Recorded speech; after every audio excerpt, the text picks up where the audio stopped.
আসসালামু আলাইকুম। আপনাদের দোয়ায় আমি আলহামদুলিল্লাহ ভালো আছি। আশা করি আপনারাও ভালো আছেন। তো আজকে আমি ফার্স্ট টাইম ইনকিউবেটরে হচ্ছে যে ডিম বসাবো। আর এগুলো হচ্ছে যে কোয়েল পাখির বীজ ডিম বসাবো, আর হচ্ছে যে পিকিং স্টার 13 জাতের যে হাঁসগুলা, সেই হাঁসগুলার বীজ ডিমগুলো বসাবো। তো আমি হচ্ছে যে বীজ ডিম সংরক্ষণ করতে পারছি হচ্ছে পিকিং স্টার 13 হচ্ছে মাত্র 21 পিস। আর কোয়েল পাখি যেহেতু আমি পালন করি, সেহেতু হচ্ছে যে আমার কাছে কোয়েল পাখির ডিম যতগুলো আটে ততগুলাই দিব ইনকিউবেটরে। আর এই ইনকিউবেটরটা হচ্ছে একদমই নর্মাল একটা ইনকিউবেটর, একদম ম্যানুয়াল, যেটাতে হচ্ছে কিনা ডিম ডিম নিজের হাত দিয়ে উল্টিয়ে দিতে হয়।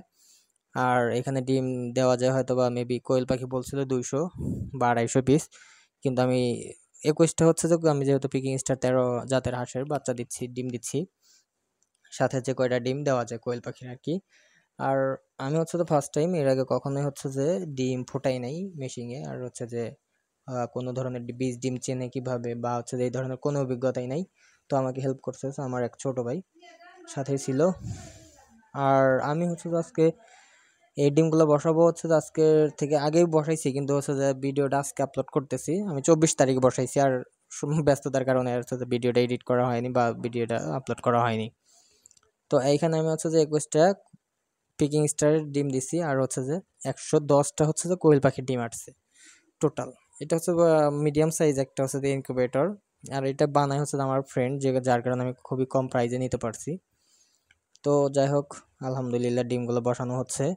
এক পাশে হচ্ছে যে অন লিখে দিছি, আর এক পাশে টু লিখে দিছি, যাতে জন্য বুঝতে পারি এগুলো যেহেতু হাত দিয়ে উল্টানো হয়, উল্টাতে হয়, সেহেতু হচ্ছে যে যাতে বুঝতে সহজ হয়, সেজন্য আমি এখানে মানে লিখে দিছি, যাতে যেন আমার বোঝার জন্য সহজ হয়। কারণ আমি এর আগে কখনো একটা ডিম ফুটাই নাই ইনকিউবেটর বা হচ্ছে মুরগির নিচে দিয়ে।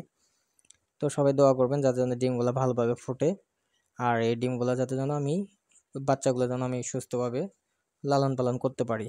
কারণ হচ্ছে বাজার থেকে যখন আমরা বাচ্চা কিনতে যাই, অনেক টাকাতে বাচ্চা কিনতে হয়। আর ডিম কিনে নিয়ে এসে এভাবে যদি ফুটানো যায়, এটা খুবই কম খরচে ফুটানো যায়। আর বিদ্যুৎ বিলও মেবি সাশ্রয়ী এটা, আমি জানি না। তো অনেকেই যারা জানেন, যদি আমার কোনো ভুল হয়ে থাকে এই ভিডিওতে, ডিম বসানো বা ডিমের বিষয়ে কোনো কিছু সিলেক্ট করা, যদি কিছু চেঞ্জ করতে হয়, তাহলে অবশ্যই আমাকে কনফার্ম এই কমেন্টের মাধ্যমে জানিয়ে দিবেন। তো আশা করি সবাই আমার ভিডিওটা দেখবেন, পুরো ভিডিওটায়। আর যদি কোনো ভুল থেকে থাকে আমাকে অবশ্যই কমেন্ট করে জানাবেন। যেহেতু আমি হচ্ছে যে এই বিষয়ে একদমই নতুন, আমার কোনো অভিজ্ঞতা নাই, সেহেতু হচ্ছে যে আমার অনেক কিছু শেখার জন্য হচ্ছে যে অনেক ভিডিও করা হয়, অনেকে শিখে ভিডিওর উপদেশ দিয়ে থাকে, বাট আমি হচ্ছে যে উপদেশ নেওয়ার জন্য হচ্ছে যে ভিডিও করি। মেইনলি হচ্ছে যে এটাই সবাই ভেবে নিতে পারেন। তো সবাই আমার জন্য দোয়া করবেন।